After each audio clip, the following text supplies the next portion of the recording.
I think it's quite good to wake you up after a whole host of presentations. So I will try and explain why we're here and what we do, and the fact that what we do is very different from everybody else who you've heard from already this morning. Now, it may not be relevant to you, but it might be. And I'd like you to approach it with an open mind. We are impact investment funders. We're based in Launceston, that's our head offices. We look after £350 million of other people's money, and mostly we look after that in the form of property that we've invested in, residential property, which we then lease out to charities to provide housing for homeless people and people with learning disabilities or women who need safe homes. And that's the majority of what Resonance does. We've been established 20 years, and we were established by a gentleman who lives in Cornwall and married a Cornish lady. We're now a team of over 60 across the UK. We're a B Corp, so we're a social enterprise ourselves. However, we don't just work on property. We have an element to Resonance which are called impact labs. Yeah, thank you. The impact labs are the part of our business that works really in the community and with community and social enterprises on the ground, and I'm a member of that team. I work on our enterprise investment aspect, but I'm going to talk a little bit through about our Community Developers Fund first. I don't work on this fund, so I have limited knowledge, but I'll do my best to explain it to you. Now, the purpose of the Resonance Community Developers Fund is about supporting community groups to build and own their own assets. Those assets might be buildings, they might be residential property that's affordable, or it might be something like a renewable energy installation or a sports hall or hub. They can help with planning costs and development costs and getting those projects up and running from scratch, so from a greenfield site. But the form of funding will be in the form of repayable finance. So if you are, for example, thinking of taking over a community sports centre or developing a new one, that will in time hopefully be generating an income, and you will be able to repay the funding that has been made available by a community developers team. It might be, and is often in the form of a community share offer, which is where you go out to your local community and you offer them the opportunity to take some ownership of the business and to purchase shares in the business, which are different, subtly different to those that you get on a big share offer on the public market. It is about community ownership. So everybody who puts money in gets one vote on the running and operation of that enterprise, regardless of how much they've invested. So our community developer team, as I said, they can provide development finance and support with pre-development costs, with grants, and they invest primarily in housing, sports and leisure and renewable energy. They mostly work with community benefit societies, but they have worked with CICs and will certainly talk to charities and trusts. I've talked about community shares. So I'm part of the Growing Enterprise Funds team. We have delivered and completed on 3 funds based in the west of the UK, mostly in the southwest, and I'm personally based in Cornwall and have done a lot of investments within Devon and Cornwall themselves, a lot in Plymouth, a number in Cornwall, and I was explaining to a gentleman earlier about some that we've completed in St Austell, for example, and I'll go through some case studies in a minute. We have invested approaching £10 million into enterprises, and on average, we've invested around £63,000. So I'm part of a fairly small team, and if you come and want to talk to us or work with us, it is a one-to-one relationship. The difference between a social impact investor and a bank is that it is about how we work with you. We want to understand the community group, the social enterprise, and we want to know the impact that is being made by that community group or social enterprise, and it has to be within one of the impact areas that we're working on. However, unlike grant funders, we are agnostic about how you generate your income, as long as it's not sort of military or tobacco. We're agnostic about it. We are encouraging you to generate a surplus so that you can repay any finance we've made, but also because we believe in long-term sustainability. I'm a trustee of a charity, and I came from a charity background before I came to Resonance. Grants are great, but they will not and cannot necessarily always support organisations indefinitely. So part of the purpose of social impact investing is that you get to recycle the income that you use. So when I raise investment, I pay it out, I make the loans out, the money comes back, and we can then lend it out again to another organisation. So we keep recycling that capital, and we can keep delivering more and more impact, community good for the same amount of money. Whereas if it's a grant, it's gone.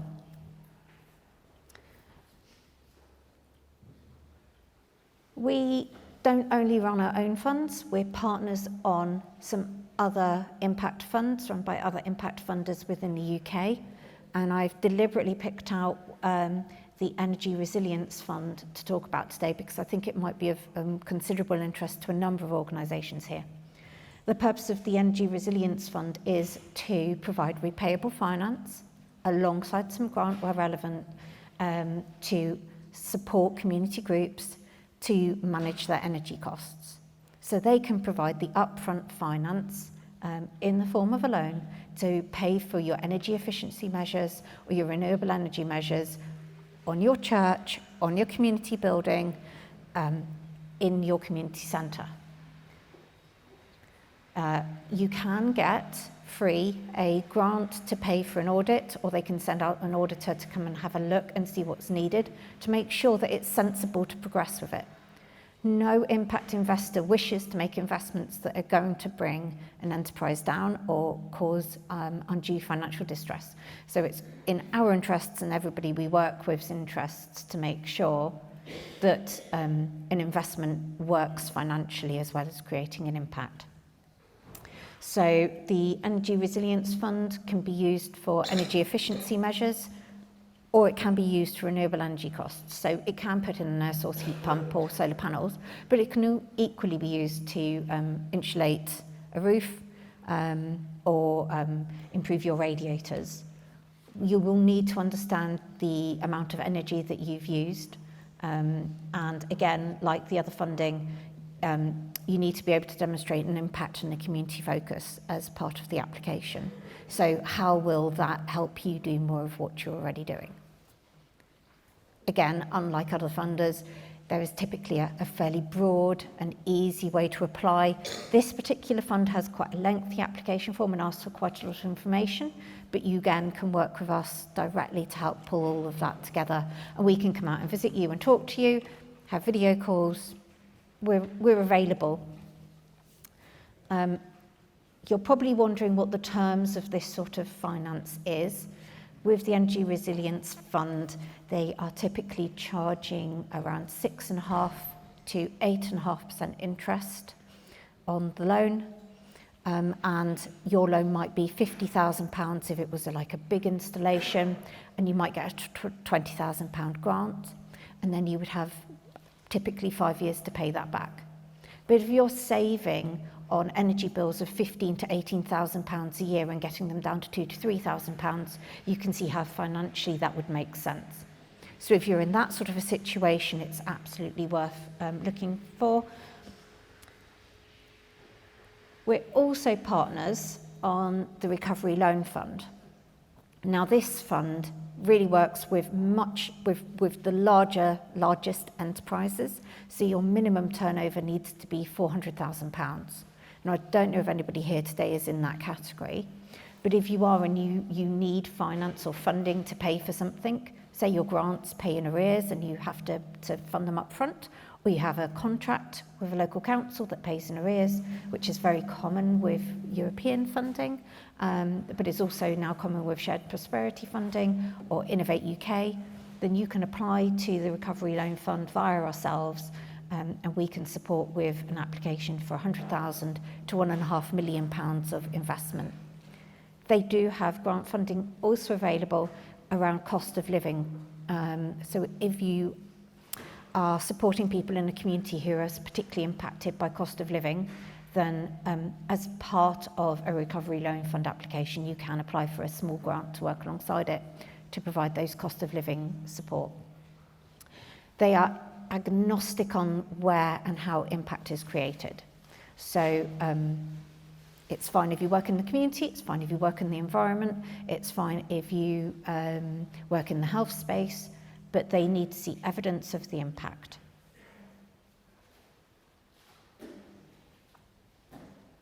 And then we have a fund forthcoming, which is the Residence Enterprise Impact Fund.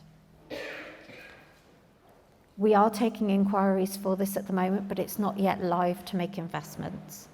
So we are looking for enterprises, social enterprises, charities, community groups who are making impact in one of three areas, which are tackling socioeconomic inequality. By that we mean things like, are you working with people who are disadvantaged to help them get back into work?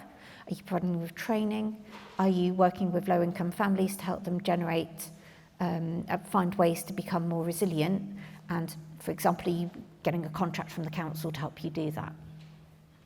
Are you improving health and well-being? So sports facilities, community sports tracks, but also domiciliary care we've funded, where it's community-led, but it might be an innovative new tech application. And supporting a just transition to a low-carbon economy, which is a bit of a mouthful, but basically means anything involved with green areas, green spaces, low-carbon innovations. It is place-based investment, so we're specifically looking for social enterprises based within our core areas, which are the South West, the West Midlands and the North West. And we're taking an integrated EDI approach.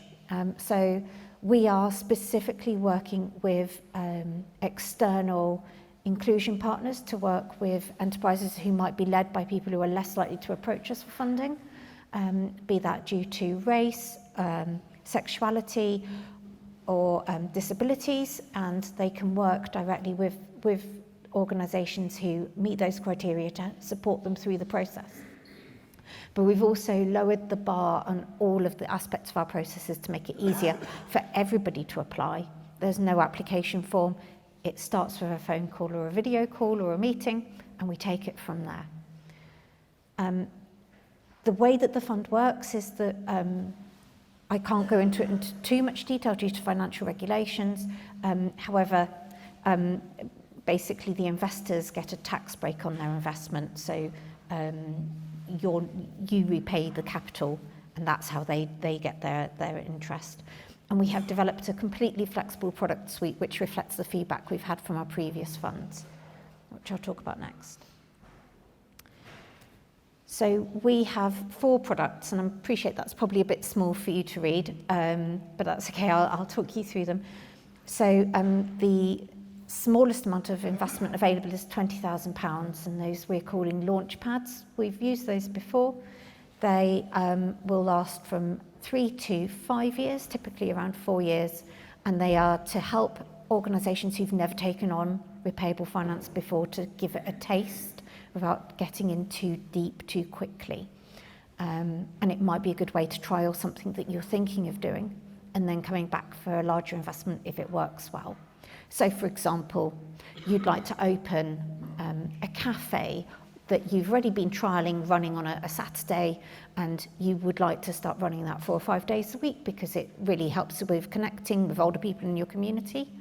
But you know that to run it 4 or 5 days a week, you're going to have to cover the costs of staff and improve and increase your equipment. Well, that £20,000 could help cover some more equipment and the first 6 months of a staff cost part-time, meaning that you can then see how that's working, and if it's working well, you know, potentially you would either keep growing it with your own reserves, or you might want to apply for more investment. That has a fixed 7.5% interest rate.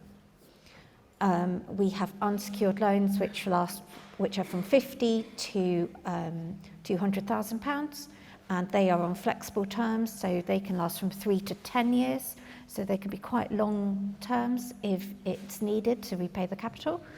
But typically they'll be around 7 years, and their interest rate will be 6 to 8%. These are fixed interest rates, by the way. They're not an interest rate above Bank of England base rates, which is what you normally hear. These are fixed, so you know if you want to go ahead with this, what you will be repaying and what it will cost every single month for the lifetime of the loan. It won't change if the economy changes. Now, we had feedback that people were unsure about loans, but they kind of could see the reason for doing so. And what they really wanted was some money that they didn't have to pay for until they had reached the point where they were in a position to start repaying. So we have a revenue share agreement, and that does what it says on the tin. We invest £50,000 to £100,000. You start and develop or grow the enterprise, the trading that you're doing, and then when you hit a certain turnover, you pay us a percentage of your turnover until you've repaid the capital plus a certain level of interest. So it's not fixed, but it means you get quite a decent chunk of breathing space before you have to repay anything. And then we have equity available as well, which is not typically available for social enterprises and charities. But for KICs limited by shares, we can have a look at an equity investment as well. All our investments are unsecured, so we're not asking anybody, any volunteer directors, any trustees, any directors who are not volunteers who are paid, to put any of their own houses, their cars, themselves on the line and guarantee repayment, and nor are we asking the enterprise to guarantee repayment. So if it doesn't work out, we won't necessarily turn around and make people bankrupt. That's not how it works. We want to see enterprises grow and make more difference. We're social, we want to see growth, and we want to support growth because we want to see more social impact. We do take it seriously, so unsecured doesn't mean you can come in without a plan, but it does mean, hopefully, that anybody who's very nervous, that by looking at this, that they themselves are going to be personally liable for repaying a large amount of debt, that you needn't have that worry on your shoulders. So the application process, as I said, is simply making contact, and then we work through investment readiness with enterprises if you haven't already got it in place. Now, I didn't mention it earlier, but we do have access to an investment readiness grant programme. So if you think this might be right for you, but we don't have a business plan, we can't do financial modelling, we're not sure how to do our impact reporting so it meets what you need, we can put through to this investment readiness grant programme, which will pay for the costs of somebody to come in and work on that with an enterprise and help them get to that position. And it might be, though, by doing that work, it's decided that actually this isn't right for you and we're not ready for it and we don't want to go ahead, and that's fine. So we can stop at that process, but if it's looking right, then it goes through to investment committees who meet monthly, and they talk through and have a look at the proposition alongside the investment manager. They may make suggestions for changes, or we might go ahead. It typically takes 2 or 3 of those meetings to be able to get to a decision. And then after investment, there is a clear agreement provided to every enterprise which sets out exactly what's needed and what we expect to report on. And reporting is kept simple to quarterly financial reporting and annually a decent impact report. But we expect people to remain regularly in contact with us. We want a relationship. We're not there to make investment and walk away. We are there through the highs and through the lows. I've been in contact last 2 days with 3 of my enterprises who've come and said to me, this isn't quite working, this funding we were expecting to come in is coming in later than we expected, can we take a pause on our repayments for a brief period? And I'm talking to them about how we can work that out. And there's somebody else who might come to me and say, actually things are going really well, can we repay early? Somebody else might email me and say, we've just had this fantastic piece in the news, can you share it on your website? So when I say we have a relationship, I mean we have a relationship, and it's long term and it's for the life of our investment. So again, this is quite small, and again, you'll get copies of these slides, but to be investment ready, you typically need financial forecasts, you need a plan for your impact growth. You should ideally have an idea of what sort of investment you would like and how it will work, but you don't have to. You should have at least 3 years of full management accounts, and you really need to have your financial reporting set up and working well before you take investment, because you need to understand your money. You need to understand your money coming in and your money going out. Otherwise, you will not be able to ensure that you're able to keep on top of your payments. And that involves also 12 months of management accounts. So it's no good just having your annual accounts done by an accountant. You need to keep regular management accounts in-house as well. You should really have a business plan, but it could be a board paper talking about the proposition. It could be a pitch deck if you're that way inclined. It could just be something you've put together for a grant funder with some additional information on how it actually works. We're agnostic on how you present the information. If you've got it and you've written it, give it to us. Not fussed what form it comes in. I will go through and pick out the information I need. So please don't feel you have to put anything specifically together for us, but if you want to, we can do that grant funding with Reach. You should have a good management team and board, and a bit like some of the other people, we do really look for at least 2 unrelated people on your board. And we really want to understand your impact and your theory of change. So you need to think about having all of those things. You don't have to have them all to approach us and have a conversation. But the earlier you have a conversation, the better, because it means we can help steer and guide as to what we need and how it goes.